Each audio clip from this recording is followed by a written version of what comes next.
Good afternoon, everyone. Myself, Fredo Cervantes, and guess what? It is Tuesday, September the 26th, and these are the breaks. These are the breaks. These are the breaks. You know what it is.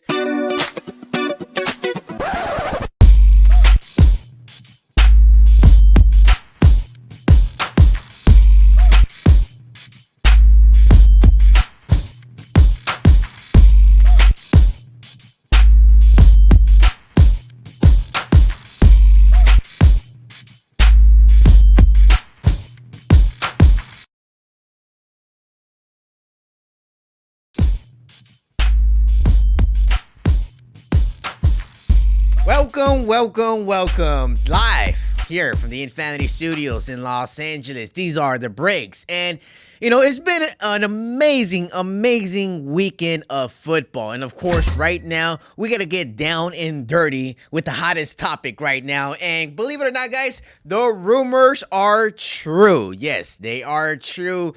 12th-time Grammy Award winner Taylor Swift broke the headlines in the NFL world, and that is with the one and only Travis Kelce, tight end from the Kansas City Chiefs. And it seems like, they are official, ladies and gentlemen. They are official. They both are off the market for any of you guys out there interested. But, it is pretty interesting to see what happens the moment you start dating someone like Taylor Swift, because Taylor Swift out there, she is currently right now finishing one of her greatest runs and, touring all around the country and having numbers that are just off the roof. But she's not the only one with the numbers off the roof right now. And let's talk about what's happened over the weekend in Travis Kelce's world. Because prior to Taylor Swift coming along here, Travis Kelce did not have the popular demand, as he's had over the last few days, because ever since Taylor and Kelce got together here, I just want to talk about these impressive numbers because I'm like shocked. Okay, so check this out. Over the last 24 hours with Travis Kelce and Taylor Swift here, Kelce's numbers have been impressive off the field and on the field. Talking about on the field, he went with an incredible night. 7 catches for 69 yards and 1 great touchdown. That was shout out to Taylor Swift out there. Of course, he did kind of salute her off in the field. But talking off the field, he gained over 300,000 followers on Instagram in a matter of 24 hours. Not just that, but 400% of his merchandise sales increased. They increased by 400% over 24 hours. And not just that, his jersey was nowhere near the top 15 in sales. Over the last 24 hours, he's in the top 5 in jersey sales in the NFL. So what does that mean? That's clearly the Taylor Swift effect, because you just saw all these. Just believe it. Believe it that these numbers are just crazy. This is like when Kanye or Kim Kardashian started dating and got married, had kids, and look at Kanye's West numbers. Look at Kim Kardashian's numbers. Look how they both elevated their lives.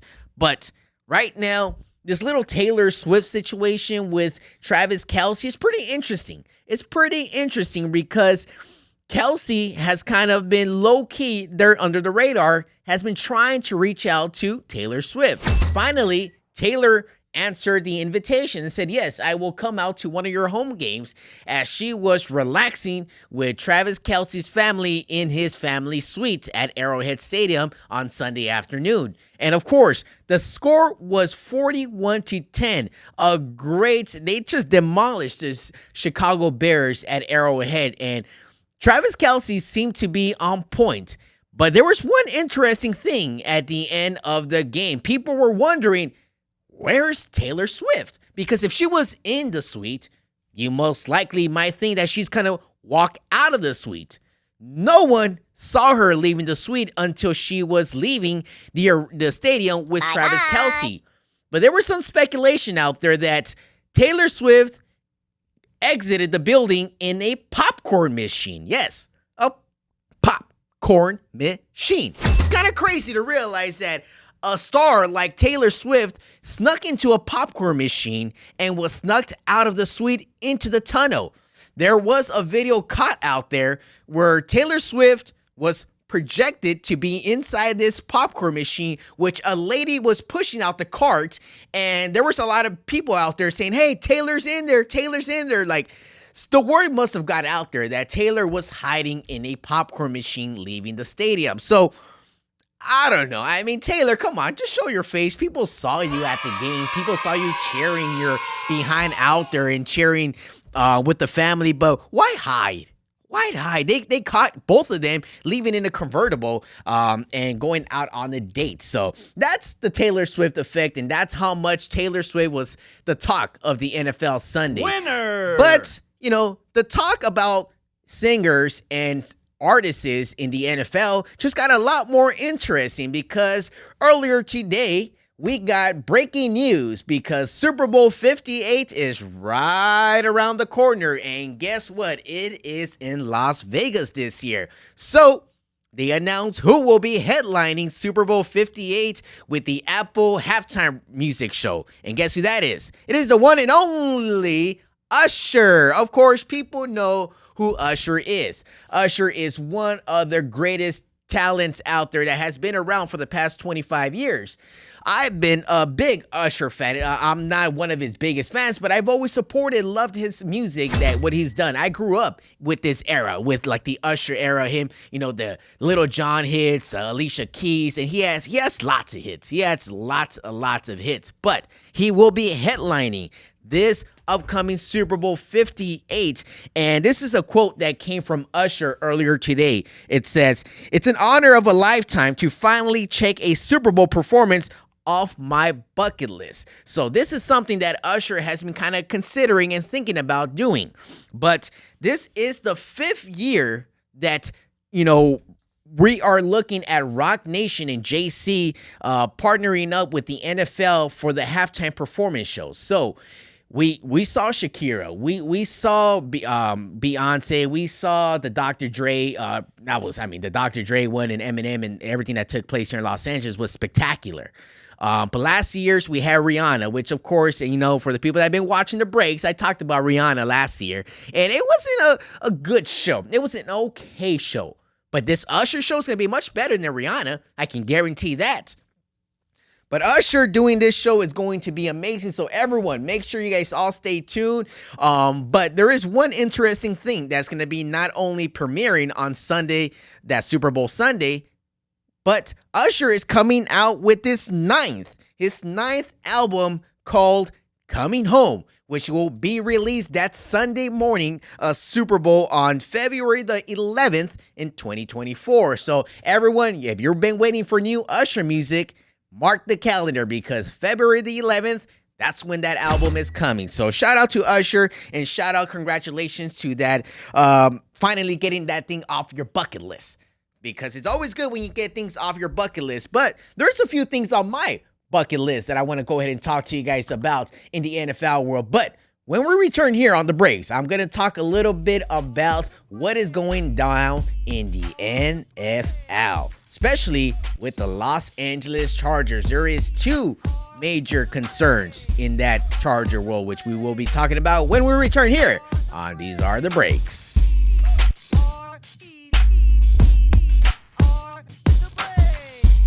What's up, y'all? This is Lexi Brown with the LA Sparks, and you're watching Infanity TV. Profanity Nation. A podcast for the fans, by the fans. Dive deep into the topics the other shows miss. Raw and uncensored. And he's going to play team ball. His legacy is at stake. Rare, hard-hitting interviews with players, coaches, and you, the super fans. I'm not hating. I'm like, okay, cool. Good. 3 championships in 5 years. He's more than good, bro. Profanity Nation. Listen live or subscribe on your favorite podcast platform. Powered by Jesse Brown of Keller Williams.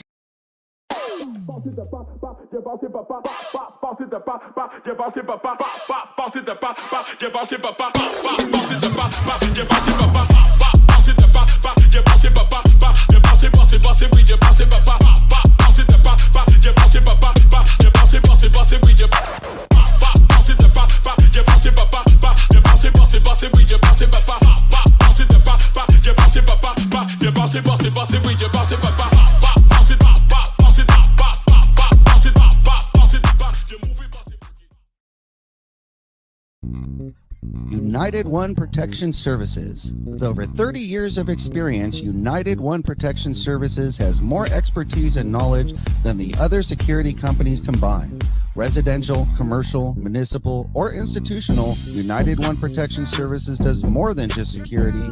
We protect your livelihood. United One Protection Services.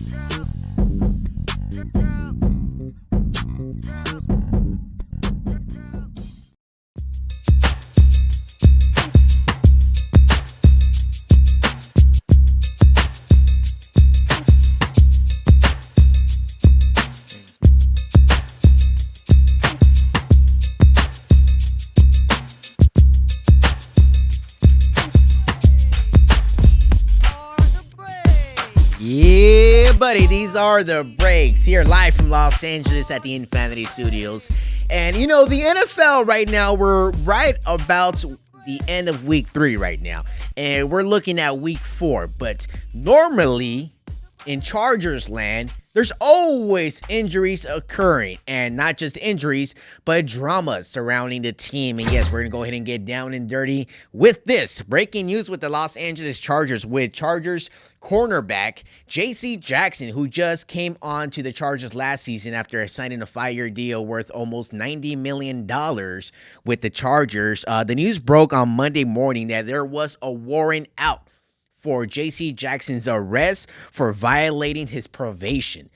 He got into a situation about a year and a half ago, right before he left the New England Patriots, and he was pulled over for driving over 100 miles per hour in a small street in Massachusetts.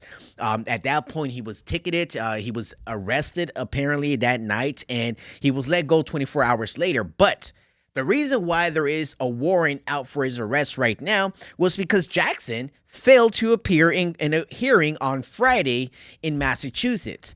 I'm not sure if the judge knew that Jackson is currently in a season right now. He's healthy.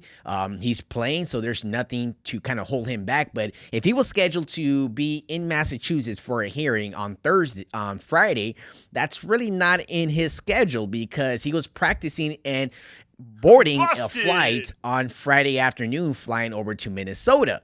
So that leads me to the next case, because if he was on the plane going to Minnesota on Friday, getting ready to play against the Vikings on Sunday, Coach Brandon Staley decided to bench J.C. Jackson on Sunday morning. So they were asked, well, why would you bench J.C. Jackson? Well, they mentioned, well, he's a healthy scratch. When you talk about a healthy scratch, you kind of feel like something is wrong right there.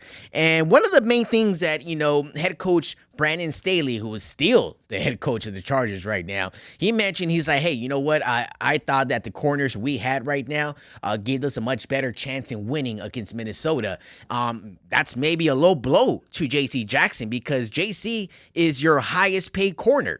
And for you to say that you don't need him in this game in order to win, which you barely won the freaking game, that kind of lets me kind of think like, okay, well, there has to be something wrong with the decision of not playing J.C. Jackson. Maybe they're trying to make a certain thing. Maybe, I don't know. That's pretty interesting when you look at that situation right there. But one of the things I do want to talk about it was, you know, he did fail to appear at the hearing on Friday, but he also check this out. J.C. Jackson did not go through the 4-hour class that he had to go through for reckless driving in Massachusetts. So, nor did he pay that $600 fine he had to pay. I mean, it's $600. I'm sure after getting a contract worth over $90 million, you have $600 to pay. So that's maybe that's maybe a personal thing on J.C. Jackson. Maybe that kind of just flew by his mind, or maybe his agent or manager should have paid attention to that, or maybe a family member realized that, hey, you got to pay $600 so you don't really get a warrant for your arrest like this. And especially, it makes headlines. Thankfully, it's not nothing really dangerous. I mean, it is dangerous driving over 100 miles per hour in a small lane, but I mean, it's nothing too serious in his case. So hopefully, J.C. Jackson stays within the within the Los Angeles crime situation, because there were a few things. This is not the first time that he's in the news like this. He's been arrested multiple times in his last 8 years. Once in 2015, another time in 2017. And then now recently with this situation here in 2023. So hopefully he stays out of trouble, because that $90 million contract is a lot of money to be worrying about. But there is a lot more money to worry about in Charger land, especially after last season. Mike Williams was given a 3-year contract worth about $60 million. His first year, last season, he got hurt in his last game prior to the playoff game against Jacksonville. Now, in Minnesota this Sunday, he had a season-ending injury in the third quarter. He tore his left ACL in his knee and is out for the remaining of the season. So, what does that tell you now? Does that tell you that the Chargers are completely out of the playoff picture with one of their main players out? No, that does not tell you that exactly. What that tells you is that Quentin Johnston, rookie from TCU, who was drafted in the first round this past offseason, is now looking for a much bigger role. Head coach Brandon Staley did say earlier on Monday after practice, said that Quentin Johnston is going to have to take on that role and step up as a rookie now that Mike Williams is no longer part of this team this season. They do expect Mike Williams to be back in the rotation at springtime heading into training camp next season. So this upcoming year will be the third and final year of Mike Williams' contract. So that is going to be a struggle to see whether Mike will return from an ACL injury, because every time people have those type of injuries, they're not the same. They lose a step, and he already has kind of lost a step, you know.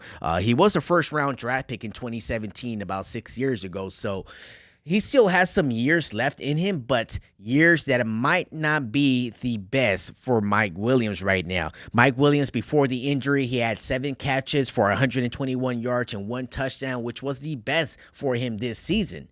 That is a big blow for the Los Angeles Chargers. But right now, I do want to talk, I will talk a little bit more football, but I want to get a little more into the situation that's happening in Las Vegas with the Raiders right now. Of course, the Raiders got an amazing win in the first week of the football season this year, but have now lost 2 games in a row, and not the prettiest games, because it's been 2 devastating losses. One that came down to not much. I don't know. I mean, Pittsburgh is not a good team, first of all. Pittsburgh is not a good team. When you lose to a team at home that is not good, they got a guy like Kenny Pickens, I don't even know the guy's name, as the quarterback, the second-year quarterback from Pitt, that plays right now for the Pittsburgh Steelers, had a really good game. Jimmy Garoppolo, who people might have thought like, hey, Jimmy in this lineup is going to be a good thing for the Las Vegas Raiders. It definitely did not look like that on Sunday afternoon when you had 3 interceptions from Jimmy Garoppolo. It just seemed like he could not find his own teammates. It's kind of crazy. If you cannot find your own teammates and you found 3 other guys for the other team and you pass them the ball and then you lose the game 23-18, it sucks. It really sucks, and it gets down to the players. Some players start letting their emotions out, because when you lose games like this, when you lose by less than 1 score, and you had 3 interceptions by your quarterback, what does that tell you? You need better talent. You need better decision-making out there. And Garoppolo, before losing the game, he went out of the game with another concussion. So right now, he is in concussion protocol. He will be treated day by day with this situation. So we do not know if Garoppolo will make an appearance this upcoming Sunday, as they do come down to Los Angeles to face the Chargers here at SoFi Stadium. But Davante Adams, the star athlete and the star wide receiver for the Las Vegas Raiders, really has some interesting things to say after the game on Sunday night after losing 23-18 to the Pittsburgh Steelers. And this is what Davante Adams had to say. Crazy. It's week 3, but I don't got time to wait around. I mean, it's not a personal thing. I mean, it is a personal thing, but it ain't just about me. But I mean, it's not my mentality to sit here and try to take all season to figure it out. You use these early games like this to establish our identity, and we're not doing things the right way to establish a winning culture early in the season. So we got to do something to turn that around. Doing something about it so that when we go out there the next time, it looks different. It's not supposed to just be a week of just talking about shit. We got to go out there and do it. That's the theme of this year is doing it, not just talking about it and figuring out what we need to do. We did all that last year. This year we got to be about it. It's all crazy.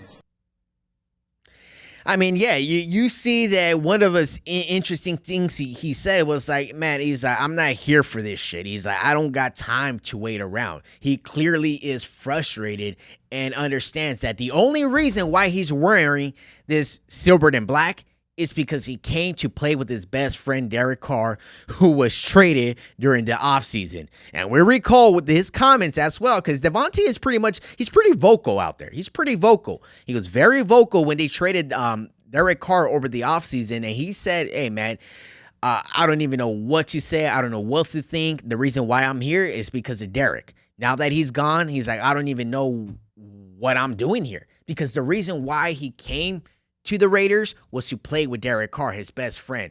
And now that he's gone, he's kind of just, he feels useless. He's like, well, what are we doing here? He's like, we talk the talk. We talk about it during on weekly basis on how we're going to improve. But when it comes down to the games, he's like, we don't improve. He's like, all we're doing is just talking, and nothing's really happening. So he's like, I don't got time for this shit. That's exactly what he said. So it's very interesting to see what Davante Adams is going to be. Maybe, trade talks. The trade deadlines during Halloween is Halloween week, which we got another month and a half or about a month or so. But it is going to be interesting what the Raiders are going to do with Davante Adams, because one thing, if I was the Raiders, I would look to trade him because you can maybe try to tank the season and look for a better quarterback in Caleb Williams, who is kind of maybe going to be making his way out of the USC portal there to go into the NFL. But we will be talking a little bit more about the NFL, about around the team, because there was a few teams that choked. And I don't want to say about the Cowboys, because the Cowboys had an interesting game. When we return here on These Are the Breaks.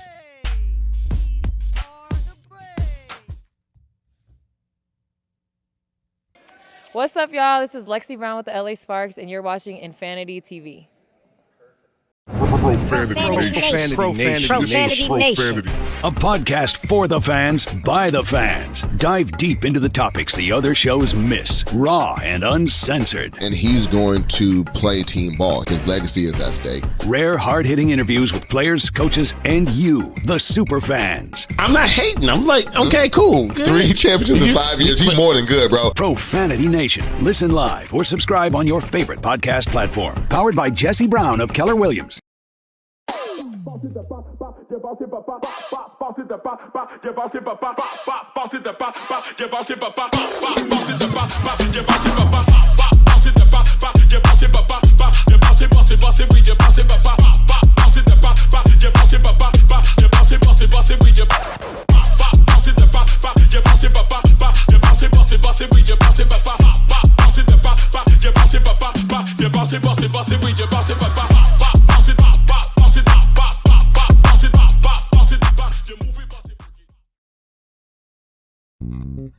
United One Protection Services. With over 30 years of experience, United One Protection Services has more expertise and knowledge than the other security companies combined.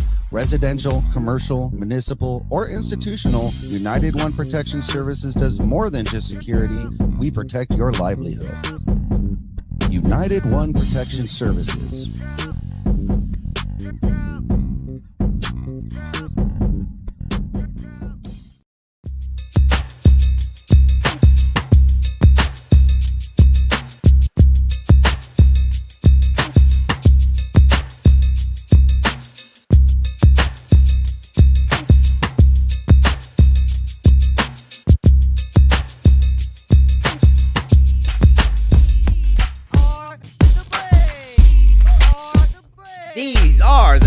Myself, Fredo Cervantes, here live from the Infanity Studios. And believe it or not, guys, believe it or not, there was a few upsets over the NFL weekend. Let's start with the Cowboys and the Arizona Cardinals, who are the worst football team in America right now. And how can the Cowboys go into Arizona and drop a game 28-16? I don't know how. I know one thing. It has to be Dak Prescott. I since day one, I've never believed in Dak Prescott since day one. And even right now, Dak Prescott is an overrated superstar in the NFL right now. Overrated.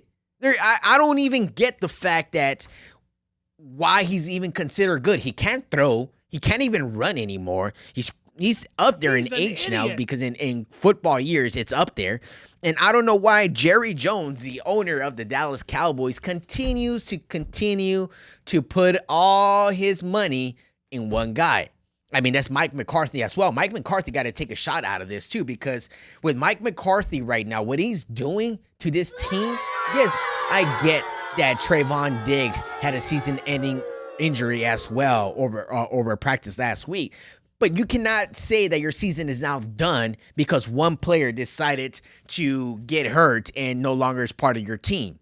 You got to keep your troops together and keep them focused to come into this game, because now losing this big game in Arizona just lets the world know that the Cowboys are just the Cowboys as usual. They'll blow games. They'll win some games, but they'll really, really crush your dreams for all you Cowboys fans out there. So it's good in Cowboy land. The Cowboys got to continue losing because they're technically no longer America's team.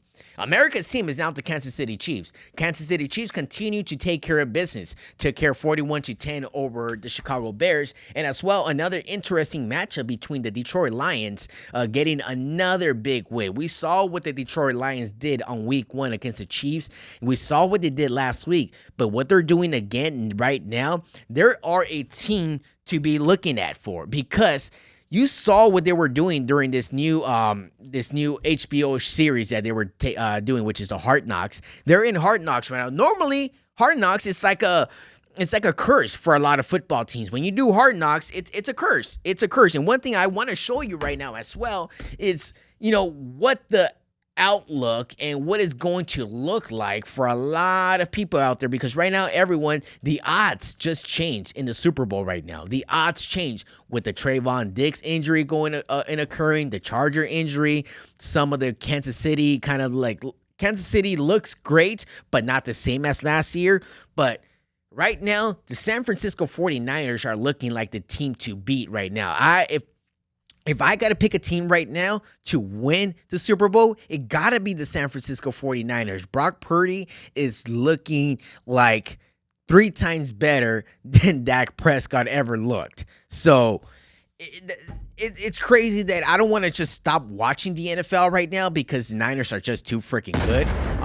Even the Los Angeles Rams, they know they're not good anymore. I mean, you look at a lot of teams, even the Cincinnati Bengals. Bye-bye. Burrow is kind of hurt right now. He's back and forth. You saw what happened to the Jets and Aaron Rodgers. You're looking at some injuries out there with certain teams that are, it's kind of like, okay, well, now I got to look at the NFL now entering week 4. I can kind of see who's good, who's going to have a great year, and who's technically going to have a bad year. It's up and down in the NFL right now. But thankfully, we're going to have more excitement around the sports world because the NBA is right around the corner. Yes, the NBA will be starting training camp next week. And, of course, media day for most teams will be next Monday.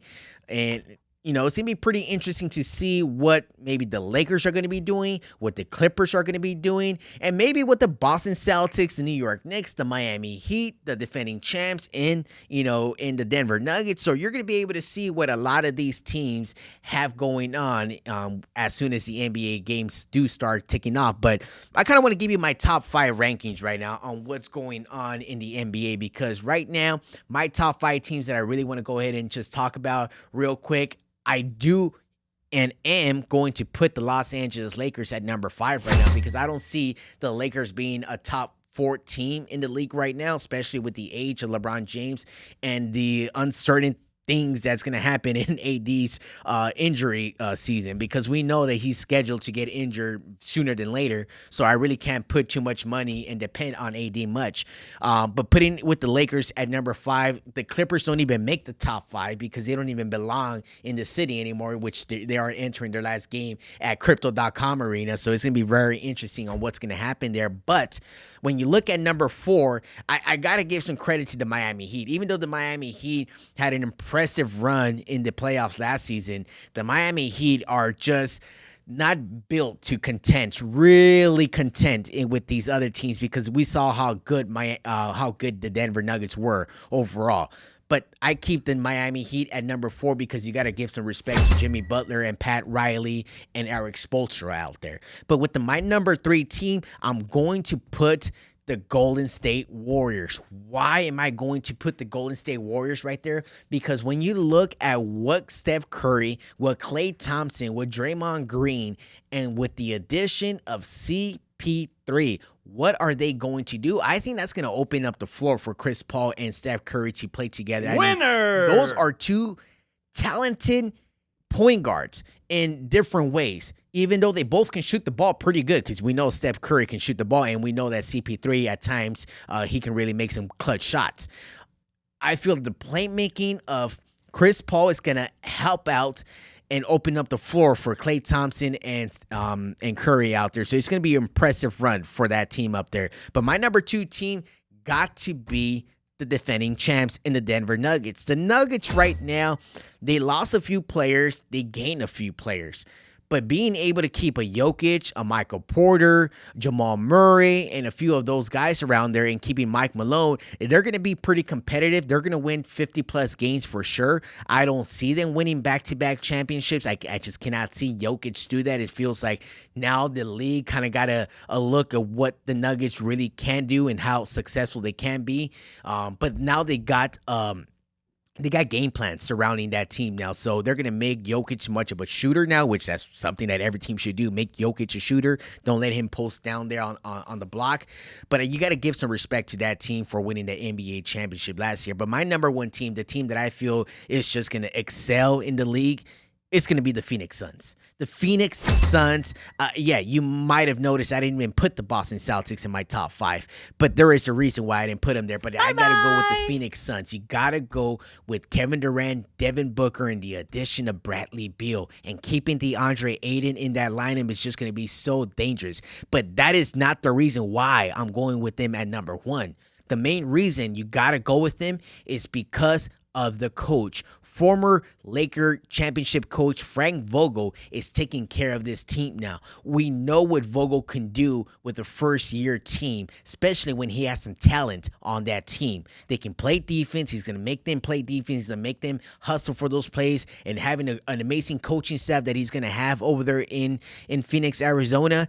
This team is destined, especially with the greatness of Kevin Durant. I have a lot of respect and a lot of love for Kevin Durant. I know he's going to get a full year under training camp with Frank Vogel. He's going to get the most out of him, and I can see the Phoenix Suns becoming the 2024 NBA champions next season. But that's all I got to say for you guys here on These Are the Breaks. Make sure you guys all stay tuned later this week. Of course, Season 2 is underway here, which now we are 6 p.m. Eastern, 3 p.m. Pacific. Make sure you catch Michael, Tracy Trees, and Beef all week long here on The Breaks. And you know what? Don't forget, because you can definitely catch me here tomorrow night on Bolts Weekly, 9 p.m. Eastern, 6 p.m. Pacific here on Infanity TV. I'll see you guys next week.